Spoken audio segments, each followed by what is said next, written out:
You are listening to the Navigating Adult ADHD podcast with your ADHD coach and expert, Zena. Hello, my friend. Welcome back to Navigating Adult ADHD. I also want to just do a quick shout out to our new listeners. There was like a ridiculously record high number of people who downloaded the podcast last week and listened.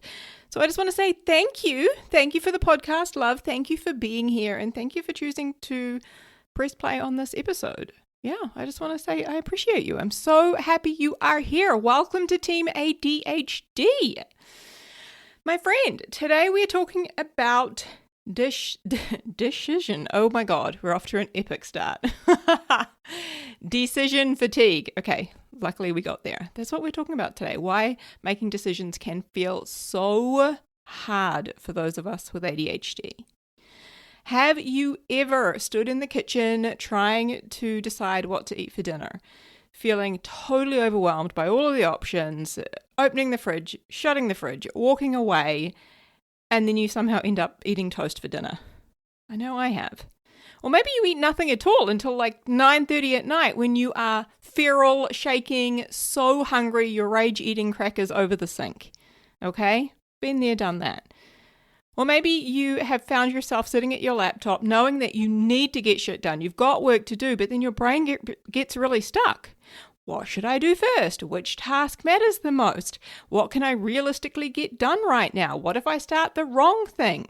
What if I don't have enough time to get this done? Right? And suddenly you're frozen. It's not because you're lazy, but because choosing itself has become this mentally exhausting thing. Now, sometimes this can look kind of ridiculous from the outside, really. Like, why am I standing here in my activewear for 15 minutes trying to decide, am I going to go for a walk? Am I going to do a workout? Should I tidy the kitchen first? Or maybe I should reply to that email. Actually, I need to have a shower. Did I drink any water? Or should I just lie face down on the bed and have a nap? Okay? Here's the thing. All day, every day, we are bombarded with decisions. From the minute we wake up. What do I wear? What do I have for breakfast? Which text do I need to reply to? What should I cook? Should I go out? Should I stay home? What do I buy? What do I focus on? Where should I do cleaning first? What do I say in this conversation? It is a lot. And for adults with ADHD, decision making can become incredibly draining. So that's what I want us to talk about today, my friend. We're going to talk about why this happens, like what's actually going on inside the ADHD brain, what decision fatigue can look like in different examples, and also I'm going to share with you 6 things that can help make this easier. Okay? So starting from the top, what the heck is decision fatigue? Decision fatigue it's what happens when your brain gets worn down by having to make too many choices. Every decision you make uses mental energy, right? It uses spoons, if you want to go with the spoon analogy. I think of it often like every decision I make is like spending money. It's costing me something. And so the more decisions that you have had to make already, the harder it becomes to make the next one, the less you have to spend on that next decision. So by the time your brain has already navigated getting up, getting dressed, replying to a few messages, remembering the appointments, managing your emotions, resisting all of the distractions, and trying to prioritize your day to get some shit done, you will likely have less capacity for even basic decisions. So at 4 p.m., when somebody says to you, "What do you want for dinner?" it can literally feel like an attack. I don't know, I just want you to decide and do it. Can you relate? I know I can. So this is where ADHD can make things a little extra spicy, because many ADHD brains, we're already using more energy to do things that can look simple from the outside. ADHD brains have to often work harder for things like prioritizing, for organizing information, for holding multiple options in our mind. We work harder at managing our time, starting tasks, regulating emotions, shifting our attention between different things. So even before the decision itself, we already have more cognitive load. So I like to think of this term cognitive load as like, think of your brain as a bathtub. I know, random, right? But think of your brain as a bathtub. It can only hold so much before it starts to overflow. So I want us to go through 6 of the key players as to why decision making can be really hard or feel really, really hard for those of us with ADHD, okay? The first one here is executive dysfunction, right? Decision making requires our executive functions to do their job. So that's things like planning, prioritizing, organizing, weighing up the options or the pros and cons. There's the starting, right? Shifting, as in, moving between different things, following through. All of that is executive functions. Now, ADHD brains have difficulty with executive functions. They don't always function. They've got to work like a team, and they don't always function as a team either. So if executive functioning is already a struggle, making decisions can feel like trying to direct traffic in the middle of an intersection with no signs, no lights, and everybody's honking at you. Right? Your brain is trying to answer what matters most. What do I do first? How long will this take? What is realistic? What if I change my mind? What if I forget something important? Oh my God. My head hurt just saying all of that. So the second thing that can make decision making more difficult for those of us with ADHD is the working memory piece. Okay? Working memory is one of the things that my ADHD brain definitely struggles with. It is remembering the things I need to remember. It's like the sticky note. I often describe it as like we've bought budget sticky notes, and so the sticky note falls off the wall in our brain and we just forget the thing. So if you're trying to compare options, remember what you need to remember. Hold your priorities in mind and think through the consequences. That's a lot of mental sticky notes. That can become a lot very quickly. It's kind of like carrying 7 different grocery bags, and you've got your keys, and you've got your phone, and you're holding a coffee, and then somebody tosses you one more thing and says, hey, hold this. Right? That one more thing can be the decision that breaks the entire system. So yeah, working memory is a big factor in decisions and why decision fatigue can really affect us. The third thing that is a big impact for ADHD is prioritizing. So prioritizing is, yes, one of our executive functions that we can have difficulty with. It can feel kind of slippery, like it's just slipping through your hands.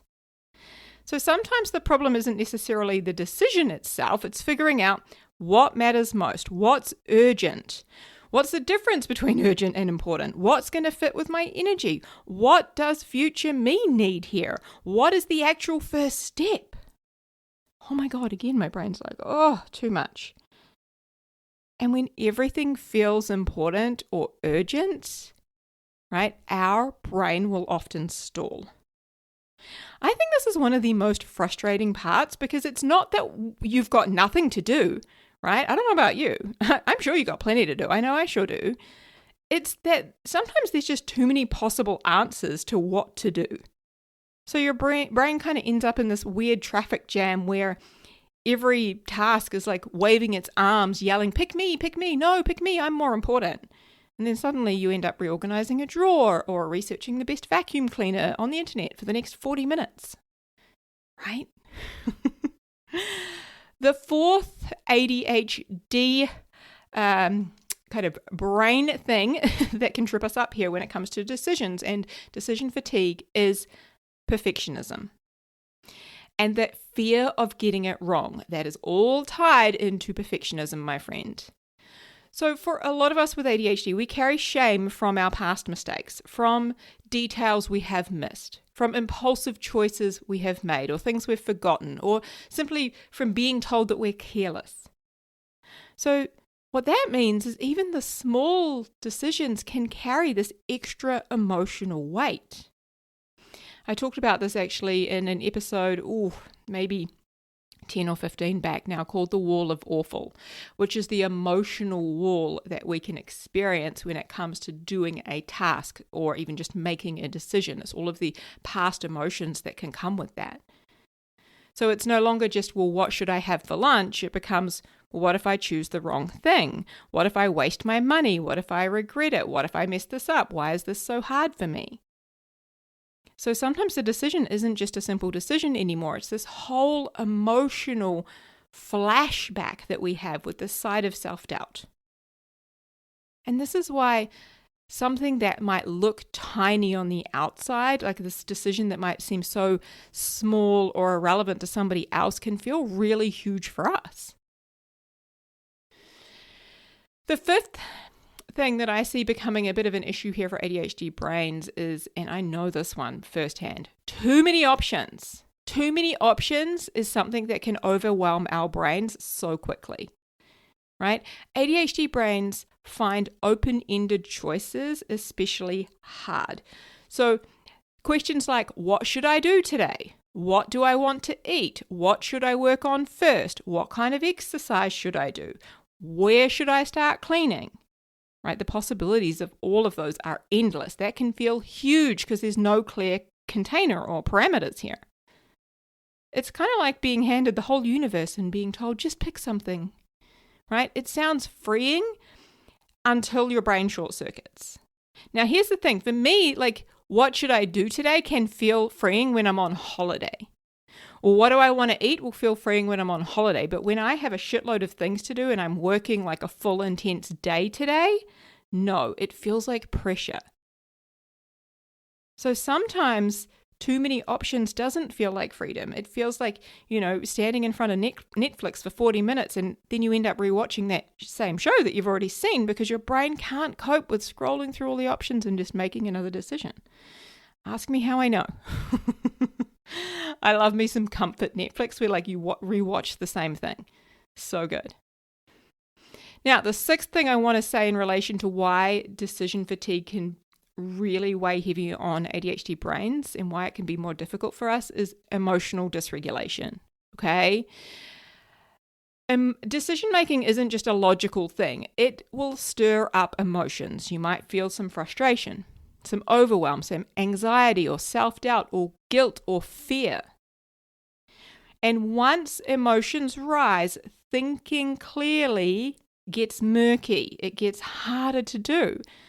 We're not just making a decision, we're actually managing all of the emotions that the decision brings up, and that matters.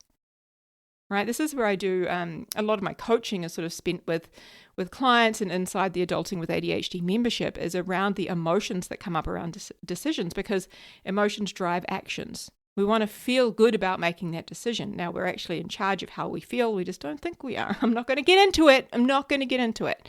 Right? But emotions are huge, my friend, with decisions, because if choosing what to reply to an email also triggers like the people pleasing or the fear of being misunderstood, the pressure to say the right thing and, shame about how long you've taken to reply, then of course that quick email is not just a quick email. It feels like, you're walking into this mental war. Emotions and decisions is huge, my friend. So emotional regulation, that's a big one. So let's go through some examples of what this can look like in real life, okay? What does decision fatigue look like? So in terms of food, you're hungry, but deciding what to eat feels too hard. Nothing sounds right or feels right. There are too many options. You don't want to cook, but you don't want to eat the wrong thing. You want to have something healthy. You think you should have some protein. So you delay eating. Maybe you snack randomly. You eat toast again. Or then you end up ordering something really expensive off Uber Eats because your brain has just hit the wall. And then there's that ADHD bonus twist where being underfed actually makes your brain function worse, meaning that decision making becomes even harder. Isn't that rude? So rude. So at work, what does this look like at work? You sit down to do your work, but then you can't decide. What task should I start with? What's most important? What's going to take the least amount of effort, but what's going to give me the biggest payoff? So instead of starting, maybe you freeze, you procrastinate, or you scroll on Instagram. This is how you can end up color coding a document or renaming files. I literally did that the other day and I was like, why am I renaming files on my computer? What am I procrastinating? Trust me, I was definitely procrastinating, right? And then whilst doing that, the important task is just sitting there kind of radiating pressure in your direction. In terms of housework, you know that you want to tidy the house. It's a mess, but there are too many starting points. Do I start in the kitchen? Do I start in the laundry? Wait, that dining room table, hang on the bedroom. What about the dishes? Should I take the trash out first? Your brain can't decide what counts the most, so it'll struggle to begin. It's kind of like walking into a room and just imagine that every single object in that room is like shouting your name. Ugh. That's what it can feel like when you're experiencing decision fatigue. Right? Shopping. You spend ages researching, comparing, reading reviews, second-guessing, asking other people, still not buying the thing. Or, and this is so me, you impulsively buy something just to escape the discomfort of deciding. So it's either like this 12 tabs, spreadsheet, mild identity crisis, and no purchase, or the extreme other end of the scale, right? You bought it in 11 seconds and you really hope it is going to be great and that it's not financially like a terrible decision, right? Often there's like no middle ground here. It's 100% all or nothing. Social stuff, this one's so me, right? In terms of socializing and you're experiencing decision fatigue, it could look like, should I go? Should I cancel? Am I going to have the energy for that? That's one I think about, especially if it's an evening thing. You guys know I'm not an evening person at all, right? Am I going to have the energy? Am I going to regret not going? Am I going to feel like I'm missing out? Will I regret if I do go? Do I need a rest or do I really need that connection? Sometimes even that simple like social decision can become this whole like internal committee. Honestly, sometimes I feel like there are 5 versions of myself sitting around a boardroom table, all arguing and talking over one another. Seriously, that's what it's like inside my brain sometimes, right?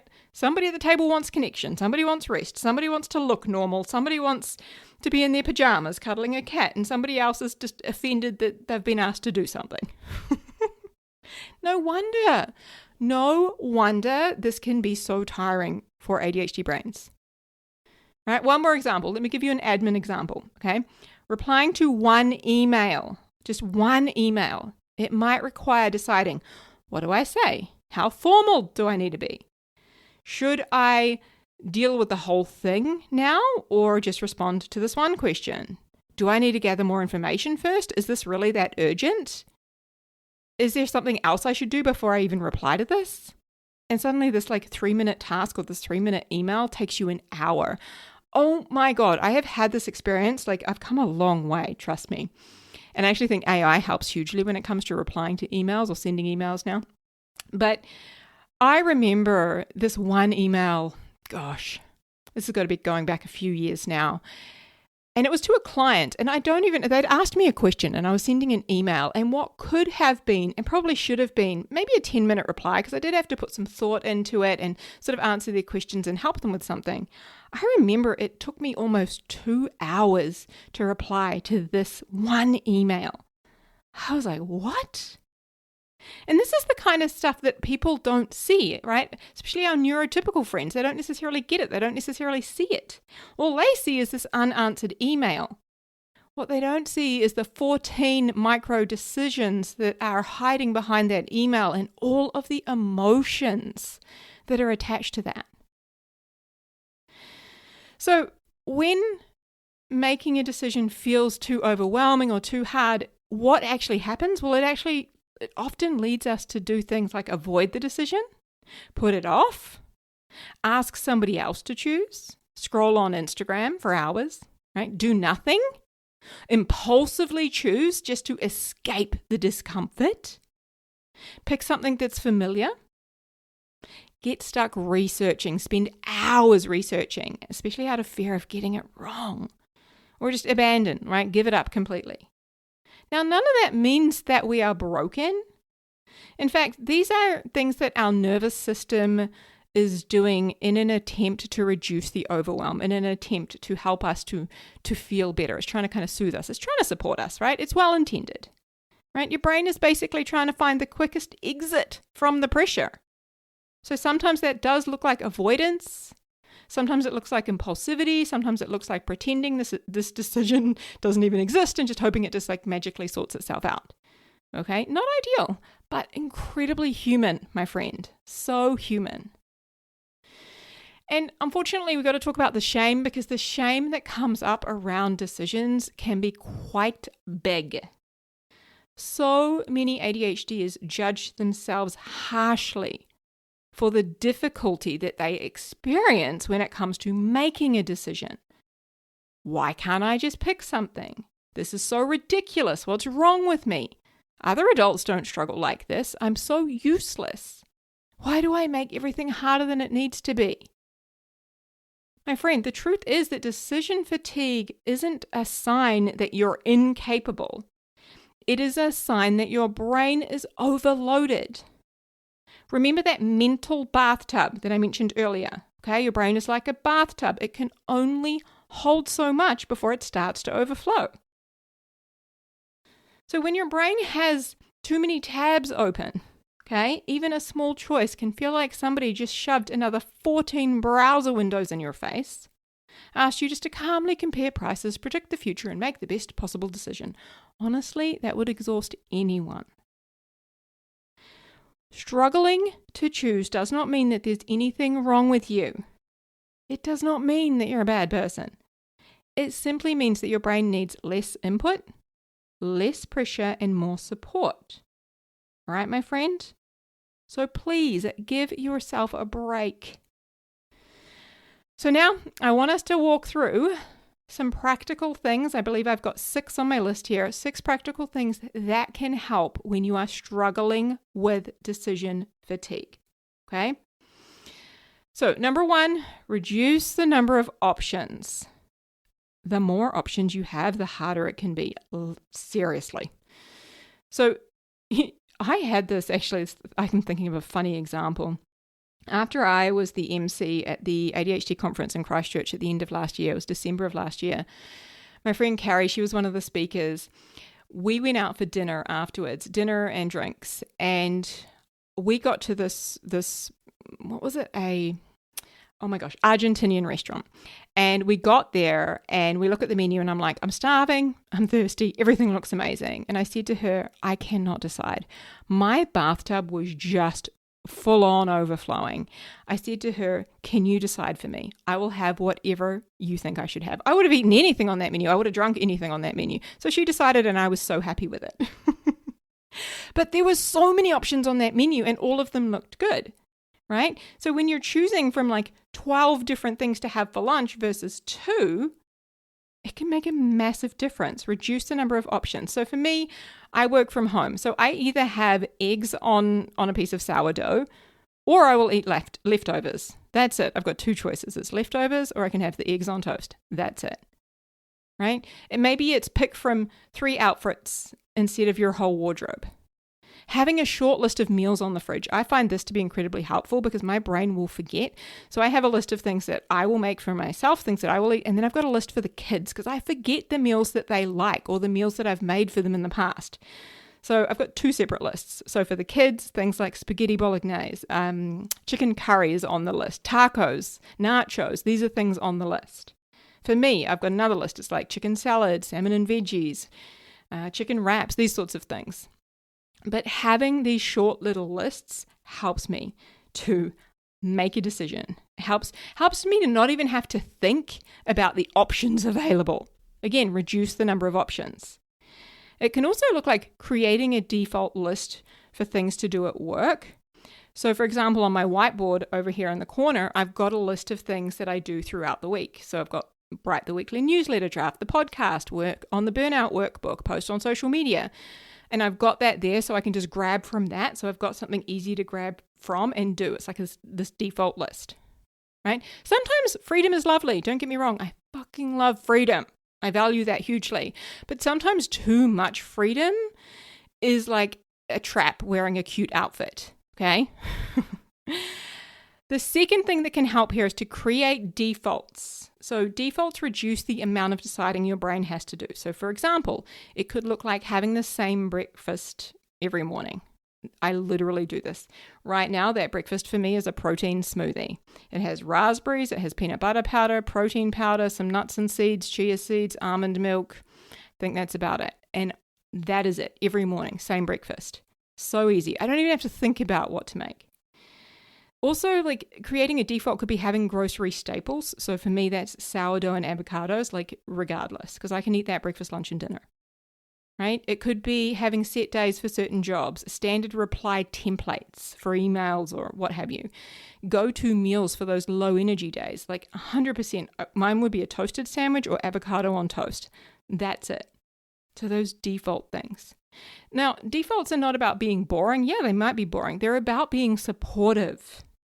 Right? Like little stepping stones for your brain. It's just helping to reduce the friction, right? Eliminate the decisions, just make it easier.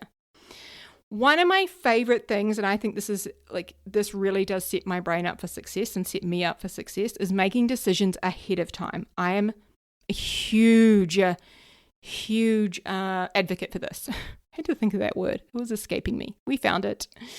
So making decisions when your brain is in a calm place, not when you're hungry, tired, emotional, or overwhelmed, okay? So for example, I will always decide my outfit the night before. So the first thing I put on in the morning, 6 days a week, is going to be workout clothes because I get up and I go for a walk.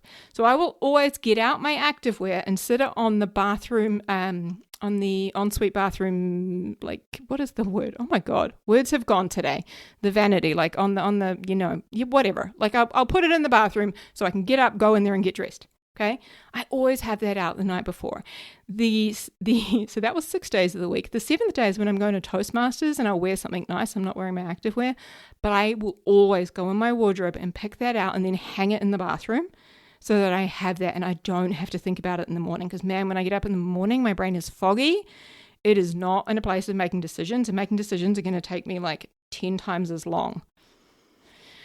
So making decisions ahead of time could be that you choose your top 3 work tasks the day before. So as you're wrapping up, you then decide, well, what are the 3 things I'm going to do tomorrow, right? Preparing meals or deciding meals ahead of time. So for example, my partner and I went for a walk yesterday and he was making dinner last night for the boys. He was making spaghetti bolognese. And we were talking about tonight, and I knew I was on dinner. I said, okay, I'm going to make tacos, so I'm just going to check when we get back. Do we have everything? And I was like, hey, we don't have lettuce, so he's picking up lettuce today. So again, just like having that decision ahead of time really helps me. I do not like getting to like 4 or 5 o'clock and him being like, who's doing dinner? And I'm like, what? I didn't know about this. What do you mean? I'm sure it's your night. And he's like, no, it's your night. And I'm like, like, no. My bathtub's going to be overflowing real quick.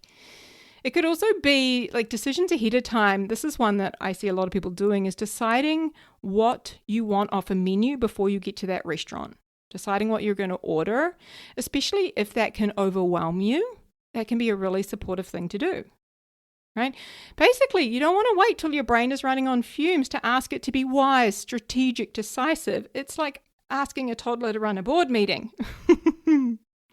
Make the decision while you still have some fuel in the tank. All right, decisions ahead of time, hugely supportive. I always think of this, like I said, as setting my future self up for success, 100%. All right, the 4th thing that can help here is to use good enough thinking, not the perfect choice. The goal is not to make the perfect choice. It's a good enough choice, a choice that's going to help you move forward. One of the best things about making a decision, like any decision, regardless of what the decision is as you start to act upon that and you move towards that decision, you're going to get new data, you're going to get new information, right? Like if that is, should I start this business, okay? And you decide I'm going to start at nights and weekends, and you start it, and you're going to get information. You're going to gather, whether or not people respond to this, whether or not they like what you thought they would like, or they like something else. Like you're going to get all of this new data, this new information from which you make another decision. So here are some questions to help with good enough thinking. What is good enough for today? What does that look like just today? What's the easiest okay option here? What choice would make my life 10% easier? Which option is going to require the least amount of energy right now? Right? Just a couple of really good questions like that can be so helpful. Because a lot of the exhaustion comes from trying to make the air quotes right decision, hello perfectionism, instead of just choosing a workable one.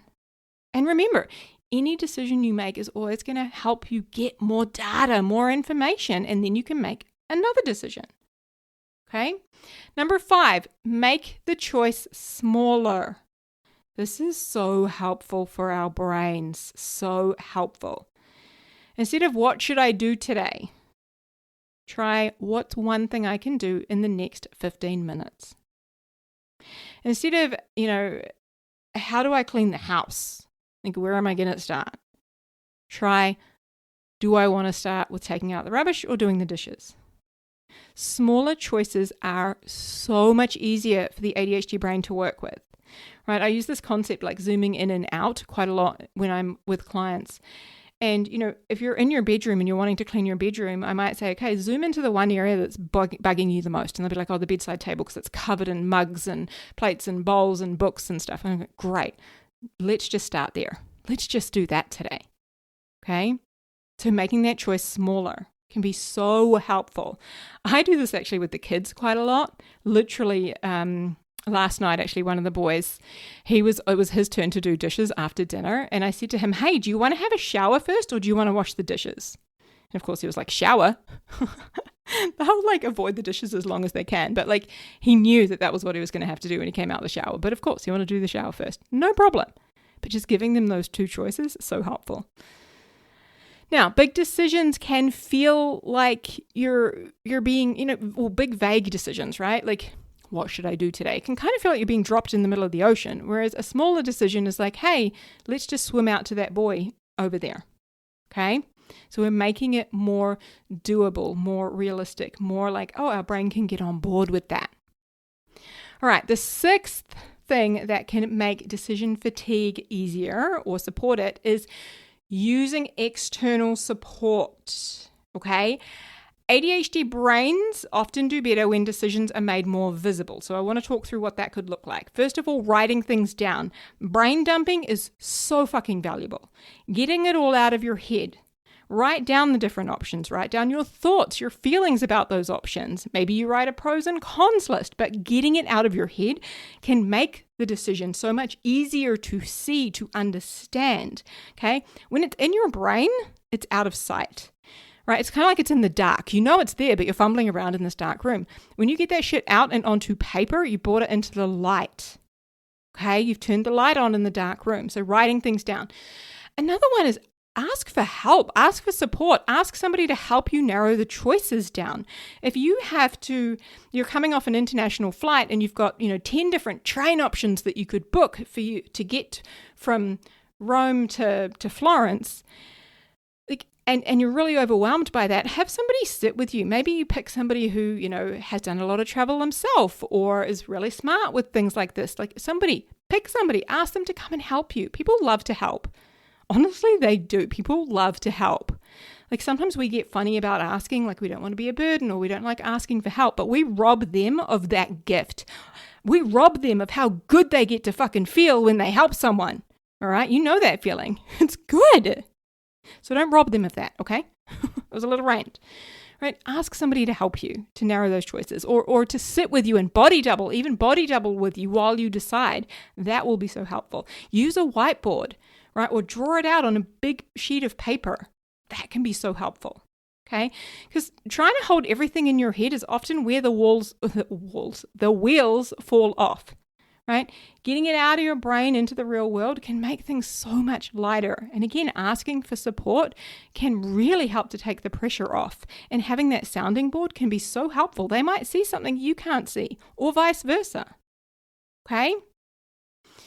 My friend, some decisions are harder because they matter. But others are hard because your brain is tired and that mental bathtub is overflowing. And that distinction matters. Okay? Not every difficult decision is this deep or meaningful one. Sometimes your brain is just cooked. Okay?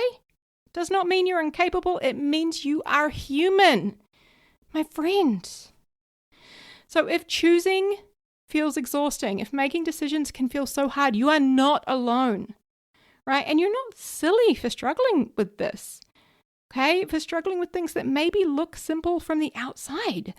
Decision fatigue can be so real. It is very, very real, especially when you have ADHD and your brain is already working harder behind the scenes.